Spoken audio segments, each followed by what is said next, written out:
Hey, it's Ethan Skolnick with Alex Toledo here at Kaseya Center after the Miami Heat go to 6-7 on the season with a resounding 106-89 win against Philadelphia 76ers. Arguably their best third quarter of the season against a Sixers team that's struggling but still had Embiid, Paul George on the court tonight, and yet the Heat win. Eric Spoelstra plays 11 guys, pretty significant minutes tonight, including Alec Burks and Drew Smith. Drew Smith had 10 points, I believe 6 rebounds, a steal, 3 assists, played a big role tonight, but the big story was Jimmy Butler, 30 points in his return.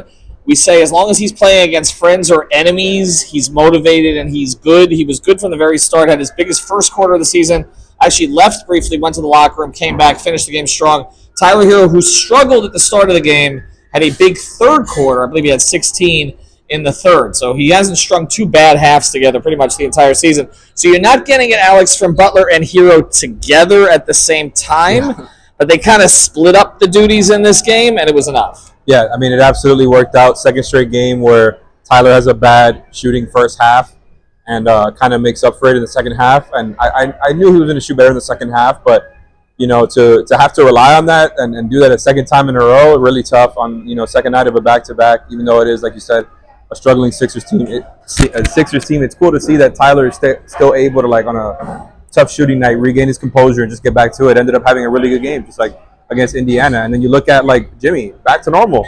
I don't know. I mean, I don't know if he got more ever since last time I checked, but he finished, I think, 11 of 11 from the free throw line. They missed that so much from him. You know, he was doing his stuff down low. He got a couple of steals. But the guys you mentioned there, and Drew and Burks, just huge, absolutely huge. We've talked about their depth this season and maybe, you know, a little bit frustration as to why Josh, it feels like his minutes have been stapled when you've got other guys who have really impressed in the time they've shown.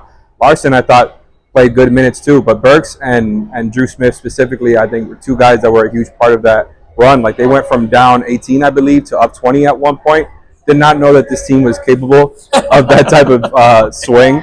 And, like, Burks was really just showing off the offense, man. The guy can really hoop. Drew Smith continues doing what he does, just a solid defensive point guard, and even got 10 points tonight, which is not something you expect from him. So shout out to those guys. It's going to be interesting to see what they do with their depth, you know, going forward, since, you know, Terry and Jaquez were the reason they kind of went so deep tonight. Well, and the new starting lineup tonight, which I think we're going to see for a while. Hero with Robinson and Highsmith with Bam and Jimmy. Bam just 5 points tonight. 3 of them came on a late 3, but he did rebound. Did a great job on Joel. And he did a great job on Joel. Joel did not get off tonight. We didn't know if Joel was going to play. He did play. He was not a significant factor tonight. McCain had a run, the rookie for Philadelphia, but for the most part, they contained him when they had to contain him.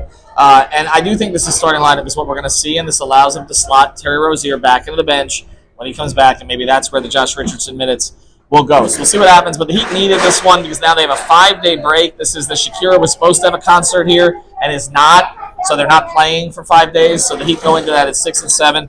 Not great, but could be worse in the Eastern Conference. Hey, it could be the Sixers, right? Anyway, for Alex Toledo, I'm Ethan Skolnick from Kaseya Center. Make sure you subscribe to Off the Floor. Would it rather be them?